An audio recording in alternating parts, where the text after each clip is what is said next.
All right, Devin McCourty joins us now. We'll start with Dan Roach and then go to Mike Giardi. Go ahead, Dan. Hi, Devin. Hope you're doing well. Uh, just a thought on your brother was very vocal about the situation at hand and what was going on, and calling out the NFL and the NFLPA, saying they don't care. Just your thoughts on what he had to say and what it's been like for you and this team as you go on this journey, trying to be safe yet trying to play football and everything that's going on with it. I think obviously when he speaks, it's from talking to a lot of different people, obviously with the PA, but I would say most importantly is guys in our locker room. And I think, no matter all of that stuff he said, I think the biggest thing he said was the guys in the locker room, the guys in the organization, coaches, players, like that's what it's about. It's us keeping each other safe. It's hard, to imagine, people outside of our building are going to care more about our safety. I think that's just a common sense thought. I think if you ask anybody that, you would feel the same, that the guys that are going to have to be around each other, see each other in and out of the building, the men and women that come in contact, whether it's our ladies in the lunchroom, the chefs, like all of us care about what we're doing more than everybody else. And that was the biggest takeaway I got from them. But, obviously we've had a lot of conversations over the last week and a half. So I think we're all moving forward, with the thought process of let's keep each other safe and let's do what we have to do to stay that way and try to go out here and win football games. Next, we'll go to Mike Giardi, then Tara Sullivan. Devin, on that front, about what your brother said on Saturday, I know it's only been a few days, but do you feel better about how both the league and the PA responded to maybe some of your critique from as a team over the last few days and not having to play that game on Monday? I don't really know. I think for us, it's figuring out whatever's next for us. Once the game got moved to this Sunday, I think for all of us, it was kind of figuring out what we needed to do, whether for some of us that was, going and getting some conditioning in, figuring out, what the staff was going to come up with our schedule. Like we had a kind of bye week on the fly. So just figuring that part out. But, I can't worry about, some of the stuff that's outside of our control. Once we kind of know what the plan is and what's, I guess, kind of being asked of us, or I guess you can use the word required for us to do, I think then once that happens, the ball's in our court and we go and decide from there as players and coaches as a team. So I think that's really been our focus of once that happens, of figuring out what we'll do next. Next up, Tara Sullivan, then Andrew Callahan. Hi, Devin. Thank you. More than one of your teammates in the last few days talked about not only like the self-care that's required right now and doing what's best for yourself, but checking on teammates who maybe don't have their families around or, are young and haven't been through a lot in the NFL. What is your sense of that, your sense of responsibility, if it is, or what you've done, or how important maybe that mental health challenge is amid all of the things you're dealing with right now? Yeah, I think one of the best things that we're able to do is just how familiar everybody is with the virtual meetings, and whether that's us in position meetings and, the meeting starts at call at 2:00, but we don't start till 2:10 because of the cracking jokes and just that bond in a relationship. So it's that. And then, in our cell phones, there's a ton of group chats going on of guys, keeping each other informed, whether it's about the schedule in football or it's about what's going on with each one of us personally. And I think that's just, we're just a close-knit group of guys. And when you break it all down, we're like any group of friends. When you see each other all the time, you probably don't text as much because you're always seeing each other. But when you don't, whether it's funny memes, like anything, I think that creates, some type of normalcy is what we do. And that continues to happen whether we're in the building or we're not in the building. And I think that responsibility is not just older guys. I think that's just being good friends. I think everyone's doing that. A lot of times it's kind of broken up by positions and then offense, defense. But overall, I think all our groups have been just checking on each other. And even when we, kind of got in today of just being able to see each other, it's just a good feeling. Next, we'll go to Andrew Callahan, then Mark Daniels. Hey, Devin. Thanks as always for taking the time. Just a couple of quick ones. It looks like you're in a hotel room. Did you quarantine there with Jason as well? I was, but nah, that's just the pictures in my house. I'm back home. Those are nice pictures, and Devin, that had me fooled. So you've already been all my wife. All credit then. So it sounds like you've already kind of been through the facility. Adrian was telling us it was kind of you go in for workouts and you get out of there as you guys rotate into the building today. Yeah. I mean, again, like I said, once things are back in our court of figuring out what we can and can't do, I think our coaching staff, Bill has done a good job of like, hey, this is forever kind of changing. It's very fluid, but once we get it, it's like, this is what we got. This is what we're going to do. And I think all of us have just kind of fell in line to, this is what Wednesday looks like for right now. Then we'll figure out what Thursday looks like and go forward from there. So I think for all of us, it's just been that kind of year so far. Like you mentioned earlier, it was at home to in a hotel for about a week, then back. So, it's just kind of staying focused. And within all of that, it's watching film on Denver. It's getting prepared to play a game. And I think that's the biggest thing that we've talked about as players of not losing sight on. And I think Tennessee showed a good example of that, of everything they went through, of how they took the field last night and, just got ready to play and went out there and played good football. Real quick, a lot of guys have mentioned that closest you touched upon, sharing funny memes, just being in contact and being open about how you feel. Have you guys, generally speaking, been able to stay in touch with Steph or Cam, or the guys who have obviously been in isolation and around the building, even when you've had, meetings and the rare times you've been there?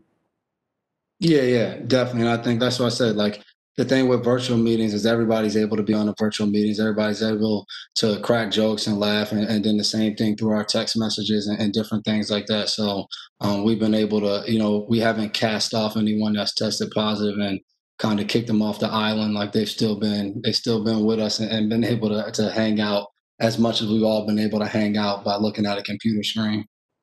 Thanks, man. No problem. Next up, Mark Daniels, and then we'll go to Mike Reese. Hey, Dev, I hope all is well. Forgive me if this is a bit of a dumb question, but you guys obviously lost the bye week and you kind of find out after it already happened. It's a unique situation, which is sort of the case for 2020. But I guess how difficult is that to just lose the week that you guys usually take to rest, heal, see family and friends? I know it's different. We all know why it happened, but just it's sort of a unique situation. And just what are your thoughts on, that happening? Well, I would say the bye week was going to be different anyway, because there was really going to be like no going home and seeing family and friends anyway. So you just kind of make do with what it is. We found out, I guess that was Sunday, that it was going to be a bye week. So, off Sunday, Monday, Tuesday, you take your 3-day bye. That's what I did. Took my 3-day bye week. Sat on the couch with my wife, had some wine, had a good time of the off days. And enjoyed that part of it. I think, like I said earlier, like you got to control what you can control. And if they tell you got a bye week, then you figure out what it is and you kind of do what you got to do in the bye week. And I think, especially this early in the season, like our bye week was going to be the next week anyway. So I would say it's not as big of a deal for us as for some of the other teams whose bye weeks have now changed, 3 weeks, 4 weeks, that kind of changes. I'm sure it's more hectic for the coaches, of whatever they had planned. But like you said, 2020 NFL season is changing, is going to continue to change. I highly doubt this is going to be the last couple of cases of COVID that we see around the league. Like, I think if you listen to anybody that's talked about it, seems like as the colder months start to come, we might see an up spike, around the country. So it'd be kind of crazy to think that, we'll be immune to that. So we got to continue to just be ready to adapt. Thank you. Next, we'll go to Mike Reese, then Matt Vitor. Devin, building off what you just said about maybe this not being the last time we see a positive test, what is the anxiety like for a player when you're checking, or however you get informed of what you're getting tested daily? I mean, if you're honest, I think it's anytime you do any of this, it's obviously a virus going around. It's prevalent everywhere. So like whenever you get tested, especially once someone else tests positive, like there's always like the anxious nervousness. And I'm sure it's the same way if you guys have to go get tested. You have that same feeling in your gut, like, man, I should be negative. I've paid attention. I haven't been out of, but you just never know. And I feel like that's how this virus has kind of been for everybody. So I think for all of us, there's definitely some nerves each time that we go take the test, and especially what we're dealing with now. But it is what it is. I think for all of us, we're still trying to do what's best for ourselves, our family, and the team. Of masking up when we're out or in public or doing something, and it's kind of staying home, especially over the last week and a half of kind of self quarantining. But it kind of is what it is. You just deal with that and continue to just truck forward. Next, we'll go to Matt Vitor and then Evan Lazar. Hey, Devin. Adrian said that his wife, being a doctor, was helpful to him for understanding things and knowing what's going on that much more. You're in the same situation. Has your wife been kind of a valuable resource to you, and both just for your own comfort level and for information? No, not for me. I stay away from my wife when all this stuff happens. She's one of those, like, not extreme, but between her and Slater's wife Shazad, and probably because me and Matthew are older, we get a lot of "told you so," or you should be doing this or you should be doing that. So if you don't do those things, once you listen to them, as anybody who's married knows, when your wife tells you something, you don't listen. It doesn't go well. So I try to just tell her what I hear from the doctors in the building.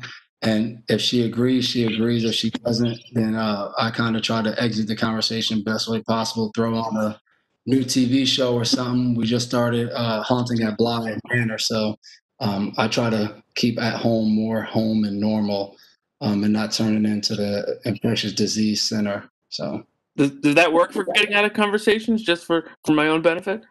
It's all on how much practice you have at it. You continue to practice. You have some bad times, but if you get good at it, you know your wife better than anybody. So you try to know when you can scheme and get it out of there. But sometimes you just got to take your lashings, as we say, after some bad games. We take our lashings. Sometimes I come home and take my lashings.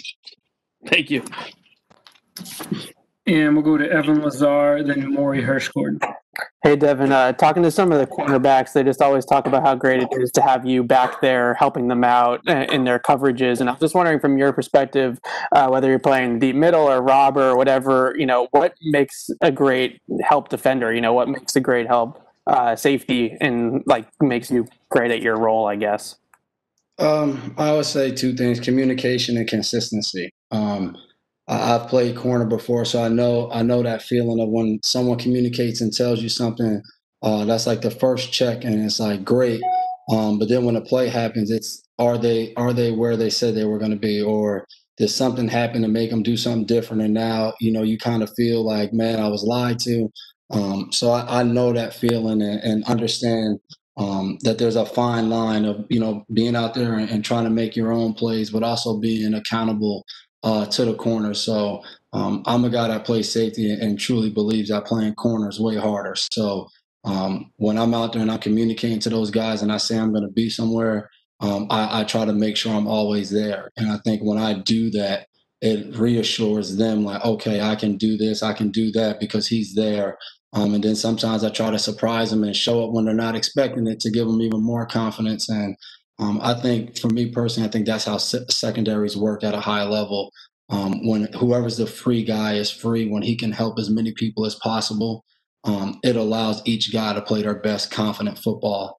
And at times when we do that, I think that's when we're at our best, and it kind of jumps off the tape when we're playing that way. And when we're not, I think it's a gift and a curse when people praise you for being there. When things aren't going well, it's usually because you're not doing that well. So I try to take that responsibility and make sure that these guys can rely on me. And I would say overall rely on our coverages of, whatever coverage we're in, everybody's aligned where they're supposed to be. So we can all kind of count on each other of being where we're supposed to be. And I think that allows us to play good, especially pass defense when you talk about covering guys, zone or man. This might be too much to give away, but when you're playing those roles, how much are you looking at the route combinations and how much are you looking at the quarterback, and just like kind of how is that balance go about it, just knowing where the receivers are, but also reading the QB's eyes at the same time? I would say it's a combination. I think it's whether especially if you're in zone, there's no you can't just sit there and only read the routes. You got to see what the quarterback's doing. I'm sure if you go through the years of Bill being in practice or different times, you'll hear him yelling see the quarterback, see the quarterback. And then it's also I think the more you play football, understanding just by even formation where guys are aligned from film study, you start to put the pieces of the puzzle together and then you go. But Coach Flo used to always tell me, it's good to know all of that, but at the end of the day, play to play that's happening and not just on your knowledge. So it's definitely a combination of using your study habits and understanding formations, but also reading the quarterback. Thanks, Dad. No problem. And we'll go to Maury Hirsch-Gordon and then Andrew Callahan. Hey, Dev, had a question on, I guess, if there's a such thing as over-preparation now that you have 2 weeks to prepare for an opponent. Is there a time where you just have to put down the book even though you have an extra 4 or 5 days to prepare and just focus on yourself? Or do you continue to try to find more video and tape on things that you want to look at on your opponent? Yeah, it's definitely a balance. I think it's harder, especially at the end of the season. Times when, you playing a big game, you playing a Super Bowl at the end of the year and you have all that time, but you also have a ton of film. So you just keep going over that. And I feel like the more film you watch, the more a team does, the more you think you have to do. Whereas this one's not as bad. You got 4 games. It is what it is. You can't, you could go back to last year and look at some stuff, but the bulk of you have 4 games to break down. And I know for me as a player, the more you can watch those games, the more you can watch certain cut-ups, the more of what you're watching becomes kind of real life to you when you get out there on the field. So, obviously you're not sitting in your house, for 12 hours of the day just watching film, studying. So I think the more you watch, you get away from it, you watch, you get away, continue to kind of make things fresh and you kind of see new things each time that you can prepare for. And that's just what I've been trying to do. And kind of, as my college coach, Coach Shiano said, just have that slow burn for the game and let the fire just build up as you get ready to go out there Sunday. Great, thanks. And last question to Andrew Callahan. Too quickly for me, Devin. I know this is a hypothetical, but pending more negative tests tomorrow, would you feel safe going back to practice as is tentatively planned? Yeah, I think for all of us right now, as these things continue to come back negative, and as we're all, trust me, we're not experts, but as we're all learning, incubation period and all of that. And I think we all learned a lot from just watching Tennessee of, the incubation period and seeing how long that they had, positive tests here and there come up. I think a lot of blame went to them at first. And it's as you watch the virus, once it gets in, there's an incubation period. And I think as we've kind of moving further and further away from that and we continue to get negative tests, it's definitely, I think, for all the guys, a good feeling to kind of get back in there and start. Obviously we've been prepping to go and play Denver, but to go out there on the practice field together and do those things and see them, I think just gives you more and more confidence. So, we play games where, Thursday night games are certain things where you don't get a lot of practice time. You just watch film and you got to go out there that way. And we've done it with practicing. So we're prepared either way. But I just think as an athlete and competitor, it's something good about being back on the field. Even what we did today of being back on the field and doing some of the normal things you do just makes you feel good. So hopefully we can continue to move in that direction. It's like each day you're just waiting to see and hoping, it's like Christmas, you're just hoping for all negative so you can kind of move forward and continue to build. But again, it's not in our control. So whatever it ends up being, we got to just figure out what's the next step and go from there and be ready to play Sunday at 1. Appreciate it. A couple of days ago, Steph called himself, quote, ready to be back in action. Was he around to work out with you today? No, he's still going through the process. So I'm not sure exactly how that works because we've all been in at different times. So I'm not really sure if he's allowed back in or not. I haven't talked to him yet today. So I guess we have to all see how that works moving forward. I would say Bill Belichick's probably a better man to ask about that than I am. Of course. Hey, thank you, man. I appreciate it. No problem. All right. Thank you very much for joining us, Devin. Appreciate it. Have a good one, guys.